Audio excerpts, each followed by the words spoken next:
झारखंड में हेमंत सोरेन के नेतृत्व वाली सरकार में गुरुवार को झारखंड मुक्ति मोर्चा यानी कि जेएमएम के 6 विधायकों समेत 11 विधायकों ने मंत्री पद की शपथ ली है। राज्यपाल संतोष कुमार गंगवार ने यहां राजभवन के अशोक उद्यान में मंत्रियों को शपथ दिलाई।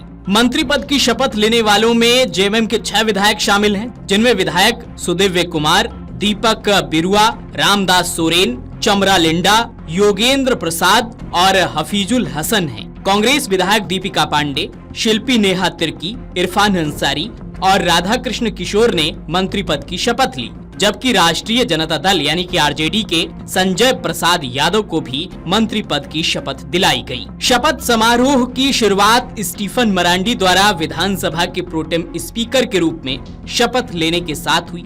जेएमएम नेता हेमंत सोरेन ने 28 नवंबर को मुख्यमंत्री के रूप में शपथ ली थी। अब हम आपको ये भी बताते हैं कि शपथ ग्रहण के बाद किसने आखिर क्या कहा। झारखंड के मुख्यमंत्री हेमंत सोरेन ने कहा कि समय जैसे जैसे गुजर रहा है, सारी चीजें हो रही हैं, अब गति आएगी और हमारी सरकार तेजी से आगे बढ़ेगी। जेएमएम नेता सुदिव्य कुमार ने कहा कि एक विधायक के तौर पर मेरी प्राथमिकता मेरे निर्वाचन क्षेत्र का विकास था, लेकिन अब एक मंत्री के तौर पर मेरी प्राथमिकता मेरे राज्य का विकास होगा। मुझे उम्मीद है कि आने वाले दिनों में हम झारखंड को एक बेहतर और विकसित राज्य के रूप में देखेंगे। आरजेडी नेता संजय प्रसाद यादव ने कहा कि हम मुख्यमंत्री के नेतृत्व में किए गए सभी वादों को पूरा करेंगे और तीव्र गति से विकास कार्य करेंगे। कांग्रेस नेता इरफान अंसारी ने कहा कि झारखंड का निर्माण इसलिए हुआ था कि इसका विकास हो सके, क्योंकि ये आदिवासी राज्य है, लेकिन जब झारखंड बना तो सरकार बीजेपी के हाथ में चली गई। उन्होंने 18 साल तक झारखंड का विकास नहीं किया, शोषण, लूट और दोहन का काम किया। पिछली बार हमारी सरकार बनी और हमने इतना अच्छा काम किया कि इस बार फिर भारी बहुमत से हमारी सरकार बनी है, हम विकास का काम करेंगे। जेएमएम विधायक दीपक बरुआ ने कहा कि राज्य में कई ऐसे मुद्दे हैं जिन पर अभी काम होना बाकी है। हम कोशिश करेंगे कि सरकार उन पर बेहतर तरीके से काम करे जो जनहित में होगा।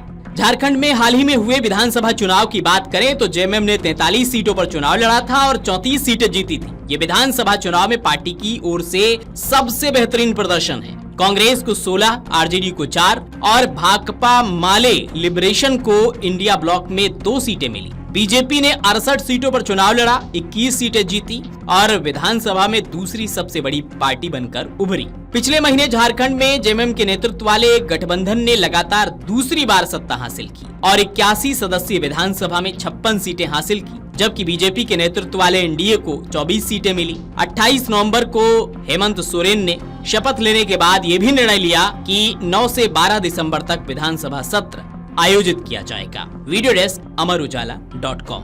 अगर आप ये वीडियो YouTube पर देख रहे हैं तो हमारे चैनल को सब्सक्राइब करें और बेल आइकन को दबाना ना भूलें। अगर आप Facebook पर ये वीडियो देख रहे हैं तो हमारे पेज को लाइक करें।